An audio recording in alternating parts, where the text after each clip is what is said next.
Israel weaponizes sympathy and victimhood. There's a certain particularly toxic personality type which thrives on being hated. They behave in wildly odious and destructive ways, and then when people react to this with hostility, they plunge into poor me victimhood, which they then use to justify more odious and destructive behavior. You may have been unfortunate enough to have encountered such personalities in your own life.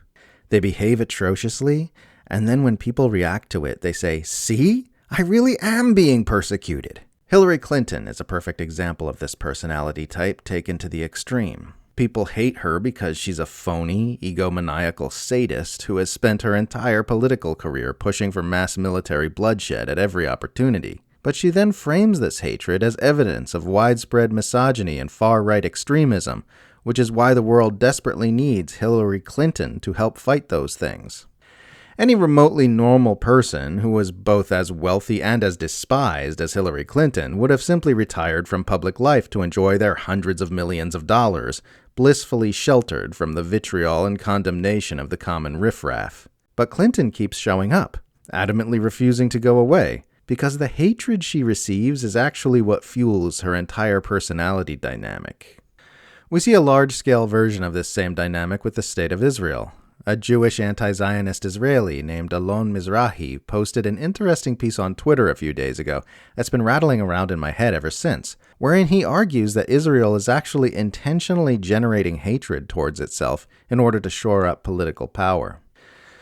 Claiming that Israel and American Jewish organizations took it upon themselves to keep Jews afraid and isolated in a strategy of intentional paranoia, Mizrahi opines that when October 7th hit, the right-wing, nationalistic, paranoid section of the Jewish political spectrum realized it could be translated into political gold. It doesn't seem like Israel is trying to be hated globally. It is actually what it is doing, Mizrahi writes. It is intentionally airing its cruelty and barbarity so that it will remain closed up to the world, thus guaranteeing the continued rule of the paranoia camp. Palestinians are just crash test dummies in this scenario, he adds. Their deaths are used to get people angry and Israel hated, so it becomes even more paranoid.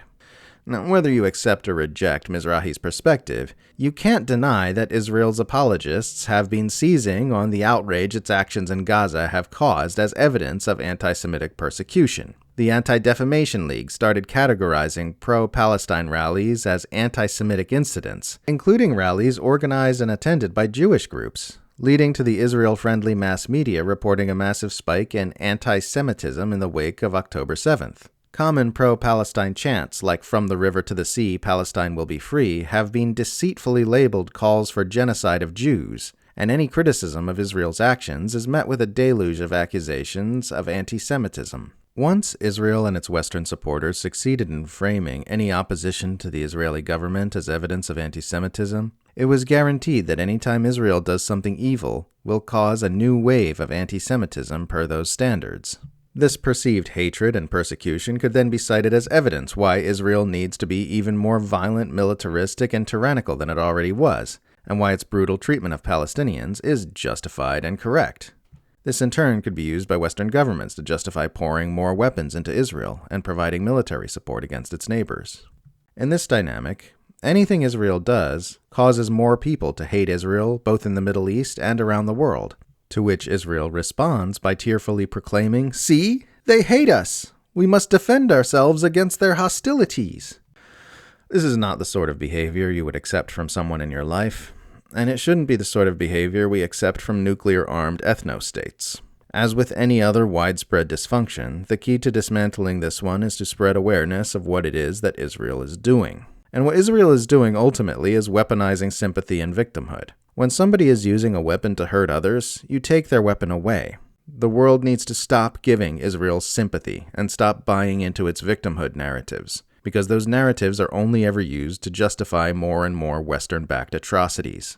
This won't happen until enough awareness has spread of what's really going on here. For there to be a movement toward health, a lot of eyes need to open to the unwholesomeness of this manipulative dynamic, both inside and outside of Israel. Luckily, that does appear to be the case. More and more people are recognizing the unwholesomeness of the pro-Israel victimhood narrative, just as you'd eventually recognize the unwholesomeness of someone in your own life who keeps behaving terribly and then playing the victim. It's going to be a messy, 2 steps forward, 1 step back slog, but I think we'll find our way out of this mess eventually.